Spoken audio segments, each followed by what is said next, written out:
We see people like this all around us. Men and women who leave their homes before sunrise and return long after sunset. Their hands are strong, built by years of hard work, but their eyes carry exhaustion. Their smiles are rare. Worry lines have slowly replaced hope on their faces. Relentless effort steals their sleep. They don't rest fully, and they don't feel peace. Life becomes a loopwork, fatigue, sleepless nights, and then the same day all over again. They use their physical strength every day, but rarely their mental strength. Slowly, hard work turns into obligation. Obligation turns into a kind of quiet slavery, and they begin to call that slavery progress. They convince themselves that pain is the only road to success, that the more it hurts, the closer they must be to winning. But the truth is often very different. This is the story of one of those people. A man who never stopped working, who never slowed down, who never stepped back, until one day when he finally looked behind him and realized he was standing exactly where he had started. Ethan Cole was 29 years old. He lived in a small industrial town in Ohio, one of those places where factory machines never fall silent, where rest is seen as weakness, and where people work more than they live. Ethan worked at a metal fabrication plant. His shift started at 6 a.m., but he arrived every day at 5 o'clock. Overtime, always, yes, covering someone else's shift. No hesitation. Lunch breaks, often skipped. Weekends, almost non-existent. Ethan believed hard work was everything. If something wasn't working, there was only one solution: push harder. That's what his father had taught him. Life doesn't reward talent, his father used to say. Life rewards sweat. And Ethan believed it without question.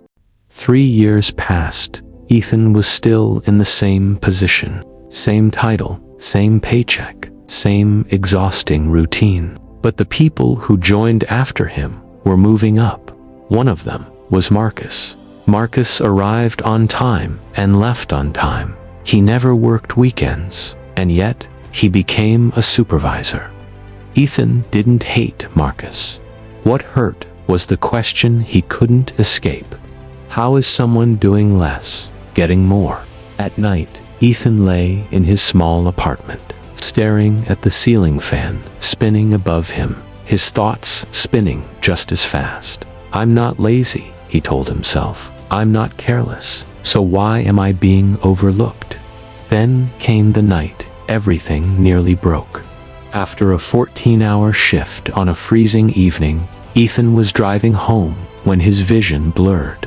Streetlights stretched into long streaks. His hands slipped on the steering wheel. The car swerved and stopped just inches from a concrete wall.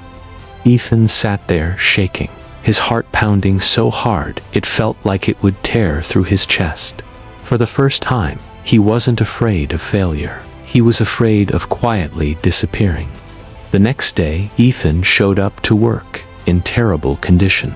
His face was pale. Dark circles hung under his eyes. His body felt weak, unfamiliar. As he stood by the machine, his hands no longer felt steady. His breathing grew heavy. His head felt fully empty at the same time. Then his vision faded again. The noise of the factory drifted away. His legs gave out. Ethan collapsed. There was panic. Voices. Someone called his name. Someone grabbed water. Minutes later, an ambulance rushed him to the hospital. The doctor didn't scold him. He didn't lecture. He sat beside Ethan's bed and spoke gently. Ethan, you're not sick. Ethan looked confused. You're empty, the doctor continued.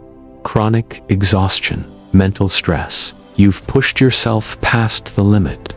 Then, softly but firmly, the doctor said, if you don't take care of yourself now, it won't just be your health you lose. You could lose your life. Those words pierced Ethan's chest. Lying there in silence, he realized something painful.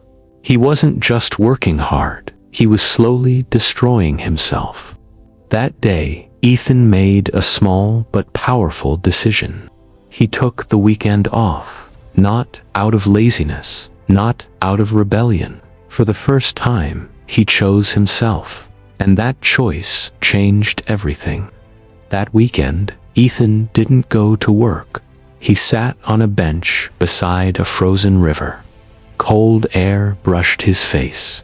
Chunks of ice drifted quietly along the water. There was no noise, no rush, no pressure. Yet the river kept moving forward without force, without struggle. The sight stayed with him. An elderly man sat down nearby, feeding birds. They spoke quietly, not about jobs, not about money, but about life. Suddenly, Ethan's buried pain surfaced. "I give everything," he said. "My time, my strength, my sleep, and it's still never enough." The man looked at him and asked a question that went straight to his core. "Are you tired because you work too hard, or because you're afraid to stop and think?" Ethan fell silent. He finally understood. He had been staying busy to avoid facing the truth. Stopping meant admitting he had no clear direction. He wasn't moving forward, he was just running. Busyness had become his shelter. From that day on, Ethan slowed down. He stopped reacting and started observing. At work, he noticed inefficiencies, bad scheduling, repeated mistakes, small problems, wasting hours every day. He began taking notes, not to impress anyone, not to be noticed, but to understand. Eventually, he shared a simple solution with his manager. No big speech, no bold promises. It worked. Errors dropped. Efficiency improved. People noticed not because Ethan worked louder, but because he thought clearer. A year later, Ethan was still hard-working, but no longer broken. He went home on time. He rested. He slept. He read. He learned. And when the company changed, Ethan wasn't promoted for being the most exhausted employee. He was promoted for being the most aware, standing by that same river again, now flowing freely in spring. Ethan learned a lesson no school ever teaches. Hard work matters, but direction gives it meaning. Running non-stop won't move you forward. Sometimes, the bravest thing you can do is stop and ask yourself honestly, where am I actually trying to go? Because effort without thought isn't strength, it's just noise. And your life is worth far more than noise.